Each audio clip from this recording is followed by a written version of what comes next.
السلام عليكم، ازيكم حبايبي؟ عاملين ايه؟ يا رب تكونوا بخير وفي احسن حال. النهارده وصفتنا وصفه سهله وجميله جدا ويعني مشرفه جدا في العزومات. هنعمل النهارده مع بعض رز بالخلطه. هو طبق اساسي في اي عزومه عندك. يلا بينا نشوف مقاديرنا ايه هي. انا معايا هنا المقادير بتاعتي، انا عاملاها كبد وقوانص وسلقاهم، وهقول لكم في الفيديو احنا سلقينها ليه مع بعض. ومعايا شوربه، معايا رز بسمتي، ومعايا عسل، ومعايا مكسرات، معايا زبيب، معايا معلقتين سكر، ومعايا التوابل بتاعتي قرفة وملح وفلفل. هما دول بس التوابل اللي انا هستخدمهم. في حلة معايا على النار هحط فيهم معلقتين السكر. انا كل كوباية رز بتاخد معلقة سكر، ومعلقة سكر كبيرة، ومعلقة عسل اسود صغيرة. تمام كده. انا حطيت المعلقتين السكر على النار، واحط عليهم كمان حوالي معلقة كبيرة مية، واخليهم على النار لغايه لما يتكرمل معايا السكر ويبقى لونه يعني ذهبي.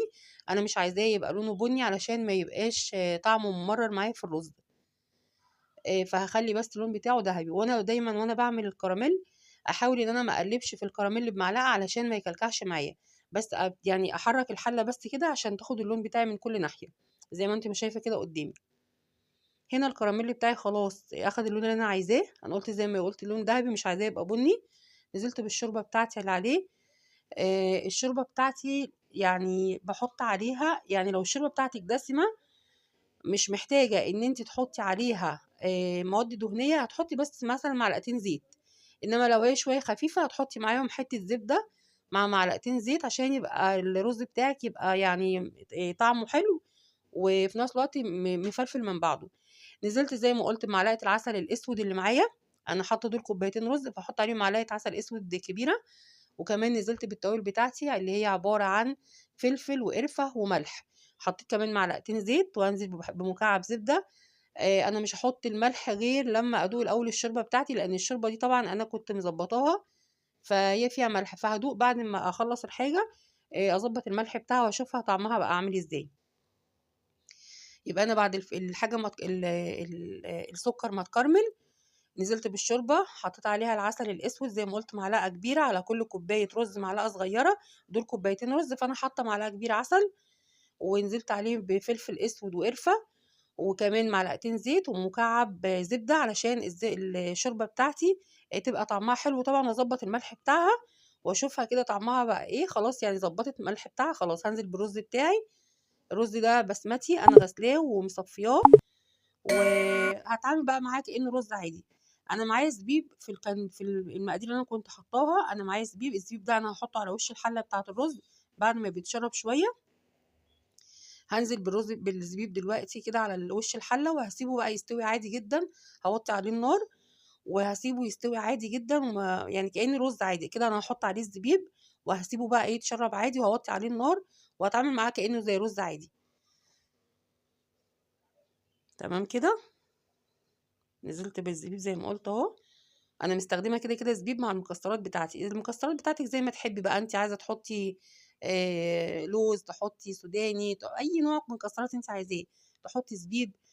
في طاسه معايا هحط فيها معلقه زيت، وهحط مكعب زبده، وهبتدي ان انا اشوح المكسرات بتاعتي فيه، عشان انا مش عايزاها تبقى يعني وانا بعملها عايزاها يبقى لونها يكون لونها ذهبي. زي ما قلت في الفيديو، انا عامله الكبد والقوانص بتاعتي سلقاها المعتاد. في ناس كتير جدا بتعملها، بتسوي الكبد والقوانص مع الرز. بس انا مش بحب الطريقه دي عشان بحس يبقى الرز مزفر. انا هنا نزلت بالمكسرات بتاعتي، هديها تشويحه لغايه لما يكون لونها ذهبي. يبقى لونها ذهبي كده وخلاص كده. يبقى انا يعني مش هحطها، انا حاطه زبيب مع الرز.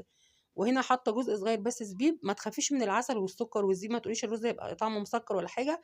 لا، بيبقى طعمه جميل جدا ومميز، يعني طعمه بيبقى حلو جدا. طبق الرز اللي بالخلطه ده بيبقى في العزومات بيبقى حاجه مشرفه جدا على السفره، ويعني طعمه بيبقى تحفه جدا يعني. انا هنا بشوحه زي ما قلت. انا عايزه المكسرات بتاعتي يبقى لونها ذهبي، ما اتكاش عليها شويه في التحمير علشان ما تبقاش غامقه وتبقى محروقه معايا. بعد ما يعني هشوحهم المكسرات، هصفيهم من الزبده والسمنه، وهخلي الطاسه بالسمنه بالزبده بتاعتها، وهنزل فيها بالكبد والقوانص بتاعتي. انا الكبد والقوانص دي انا سلقاها عادي كده كانك بتسلقي فراخ عاديه، يعني كبد وقوانص مسلوقه وقطعتها زي ما قلت. في ناس بتحب تعملها مع الرز، بتسويها مع الرز، بس بصراحة هي بتبقى مزفرة الرز، بيبقى طعمه مش حلو. في ناس كمان بتعمل الرز بطريقتي وبعد كده تعمل الكبد والقوانص وبتشوحها وبتسويها عادي كده، جربتها بس لقيتها بتبقى مفتفتة كتير وفيها شوية طعم برضو مش يعني ده طعمها بصراحة حلو عن التانية، عن ان انت تسويها نية. فهو الأحسن ان انت تسلقيها، تضمني ان انت اصلا طعمها حلو ومستوية ومش فيها زفارة ولا اي حاجة، وبعد كده بتشوحيها.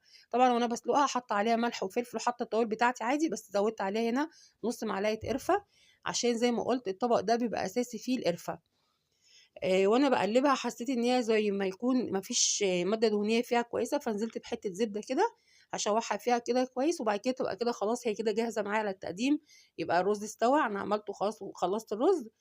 شوحت، عملت المكسرات بتاعتي، حمرتها او شوحتها في حته زبده زي ما قلت، وباقي الزبده انا عملت فيها الكبده والقوانص. وبعد كده هيكون الطبق بتاعي معايا جاهز للتقديم. هنا خلاص الطبق بتاعي خلاص انا هجهزه. شوفي الرز عامل ازاي، لونه طبعا من اللون الكراميلا اللي فيه دي، زي ما قلت من اللون السكر اللي احنا عملناه. الرز مفلفل، وطبعا شكله، شوفي شكله عامل ازاي، طعمه طبعا يعني والله فعلا تحفه، مش بقول كلام عشان انا اللي عاملاه، بس هو فعلا طعمه حلو. وبس هرص الطبق بتاعي بقى على الشكل اللي انت عايزاه. هتحطي بقى ايا كان بقى الطريقه اللي انت عايزه تقدمي فيها بالرصه بتاعتها اللي انت حبيها يعني. هترصيه بالطريقه اللي تحبيها. هو طبق طبعا مميز جدا زي ما قلت في العزومات، بيبقى يعني طبعا شكله بيبقى جامد جدا وطعمه بيبقى حلو جدا، وفعلا اللي بيبقى عندك بينبهر بيه وبيعجبه الطريقه بتاعته او بطريقه طعمه يعني. لو عجبك الفيديو بتاعي ما تنسنيش في لايك، ولو انتي لسه مش مشتركة في القناة انزلي تحت اضغطي على كلمة اشتراك، وفعلي الجرس على كلمة الكل عشان يوصلك كل جديد. وان شاء الله باذن الله يا رب فيديوهاتي تعجبكم. وبتمنى بشكر الاول كل الناس اللي مشتركه معايا واللي اشتركت جديد. بتمنى من اي حد بيشوف القناه بتاعتي لاول مره، يعني معلش يعني يا ريت ما تبخلش عليا بلايك وكمان اشتراك في القناه، فضلا وليس امرا يعني والله. ولو عجبك الفيديو بتاعي زي ما قلت ما تنسنيش في لايك واشتراك وتفعيل الجرس عشان يوصلك كل جديد. والسلام عليكم.